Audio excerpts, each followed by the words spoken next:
ପିଲାମାନେ ଆଜି ଆମେ କିଛି ସର୍ଟ କ୍ୱେଶ୍ଚିନ୍ କରିବା ସୁଶିଷ୍ୟ ଉପମନ୍ୟୁର। ତୁମେମାନେ ତାର ସଠିକ୍ ଆନ୍ସର ଦବ। ତାହେଲେ ଉପମନ୍ୟୁଃ ଗୁରଃ ନାମ କିମ୍? କ ସୌମ୍ୟ ଋଷିଃ, ଖ ଭୌମ୍ୟ ଋଷିଃ, ଗ ଧୌମ୍ୟ ଋଷିଃ, ଘ ଚୌମ୍ୟ ଋଷିଃ।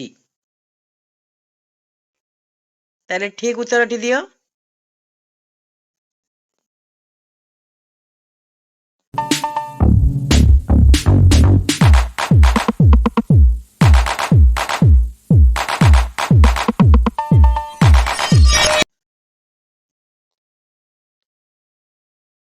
ଉତ୍ତର ହେଲା ଗ ଧୌମ୍ୟ ଋଷି। ଏବେ ପିଲାମାନେ ଆମେ ଦ୍ୱିତୀୟ କ୍ୱେଶ୍ଚିନ୍ଟି ଦେଖିବା।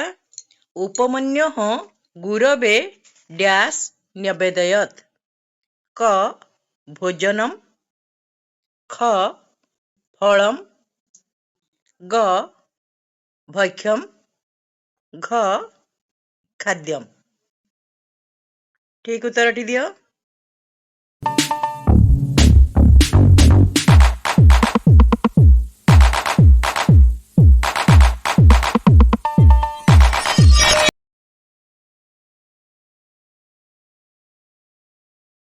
ତାହେଲେ ଉତ୍ତରଟି ହେଲା ଗ ଭୈକ୍ଷମ।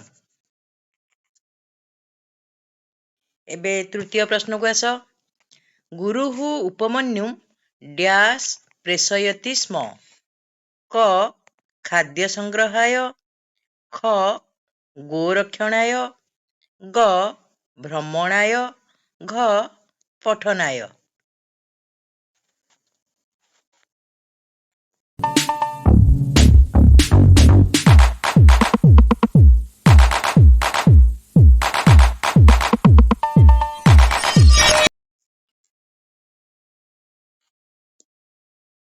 ତାହେଲେ ଠିକ୍ ଉତ୍ତରଟି ହେଉଛି ଗୋରକ୍ଷଣାୟ।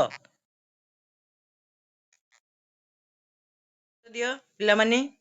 ଗୁରୁଃ ଉପମନ୍ୟୁଂ କିମ୍ ସମ୍ବୋଧିତବାନ୍? କ ବତ୍ସ, ଖ ପୁତ୍ର, ଗ ଶିଷ୍ୟ, ଘ ସାଧୁ।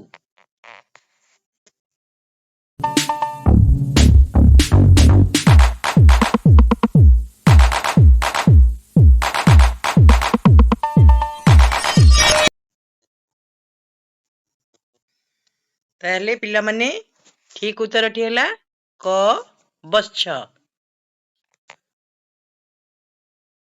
ଏବେ ପିଲାମାନେ ଆଉ ଗୋଟିଏ ପ୍ରଶ୍ନର ଉତ୍ତର ଦିଅ।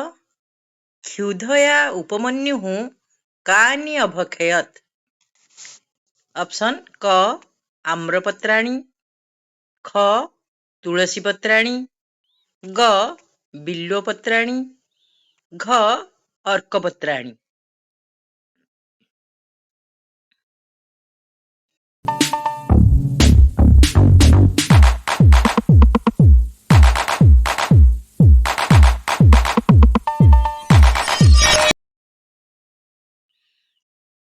ଏବେ ତାହେଲେ ଉତ୍ତରଟି କୁହ। ଉତ୍ତର ଘ ଅର୍କପତ୍ରାଣୀ।